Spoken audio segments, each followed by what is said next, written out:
லெமனே நில்லு, லெமன் நில்லு சொன்னேன். என்ன அது மூட்டையில? மரியாதை மூட்டை கீழ வச்சு ஓப்பன் பண்ணு.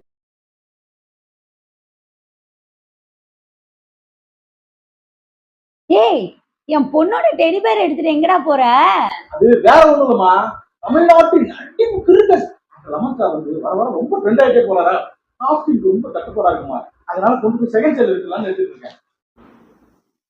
இருக்கிற கடுப்புல ஏதாவது சொல்ற பொண்ணு போயிடு சொல்லிட்டேன். ஆமா, நீ எதுக்கு இதுக்கு போய் இவ்வளவு பதட்டு போடுற? ஏ லூசு, நீ நியூஸ்லாம் பாக்குறியா இல்லையா? இதுல வேற எப்ப பார்த்தாலும் நான் வேர்ல்டு ஃபேமஸ் இருக்க. எப்ஸ்டீன் ஃபைல்னு சொல்லிட்டு ஒரு பெரிய கேஸ் போயிட்டு இருக்கு.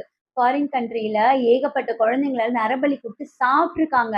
நிறைய குழந்தைங்கள பாலியல் ரீதியா கடத்தி என்னென்னவோ பண்ணியிருக்காங்க. நிறைய பெண்கள் இந்த மாதிரி எல்லாம். இதெல்லாம் பெரிய பெரிய தலைங்களோட பேர் தான் அடிப்படுது. சரி, இது ஏதோ ஃபாரின் நியூஸ் நம்ம நினைச்சா, அதுக்குள்ள நம்மளோட இந்தியால நம்ம டெல்லி இருக்குல்ல தலைநகரம், அதாவது தெரியுமா தெரியாதா? அங்க இதே பிரச்சனை போயிட்டு இருக்கு. வெறும் 2026 தொடங்கி மட்டுமே 800 பேருக்கு மேல காணாம போயிருக்காங்க. அதுல அதிகபட்சம் பெண்கள். ஏன் உன் வயசு ஆம்பளைங்க கூட காணாம போயிருக்காங்க. நாட்டுல என்ன நடக்குதுன்னே தெரியல லெமனு.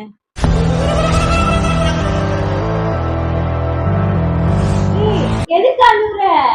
நீ வேறவா? வர வர லெமன் சார் ரொம்ப ட்ரெண்ட் ஆகிட்டே போறாரு. போற போக்குல என்ன யாராச்சும் போலீஸ்ல வச்சு கடத்திட்டு போயிட்டு என்னப்பா பண்ணுவேன்? அதை நினைச்சு அழுத்திட்டு இருக்கோமா? வந்துருக்குது. யார் யாரையோ கடத்துறாங்க. உன்னை யாரும் கடத்த மாட்டாங்களே. மரியாதையா ஓடிடு. ஒழுங்கா பொம்மையை வச்சுட்டு போ. பொம்மையை வச்சுட்டு போன்னு சொன்னேன்.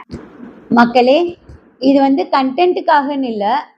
எங்கேயோ ஃபாரின்ல இப்படிலாம் நடக்குது நம்ம யோசிக்கிறதுக்குள்ள நம்ம நாட்டுல இதே விஷயங்கள் நடந்துட்டு இருக்குன்னு இப்ப போயிட்டு இருக்கு.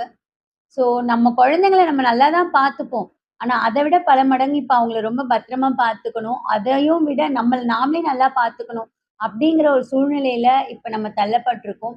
ஸோ எல்லாருமே ரொம்ப சேஃபா இருங்க. இந்த மாதிரி கிறுக்கு மாதிரி யாராவது புதிய மனிதர்கள் வந்து அறிமுகமானாலும் இல்ல ரொம்ப தெளிவா நல்ல மனுஷங்க மாதிரி ஆனாலுமே எல்லார்கிட்டயுமே உஷாருங்க. ரொம்ப சேஃபா இருங்க.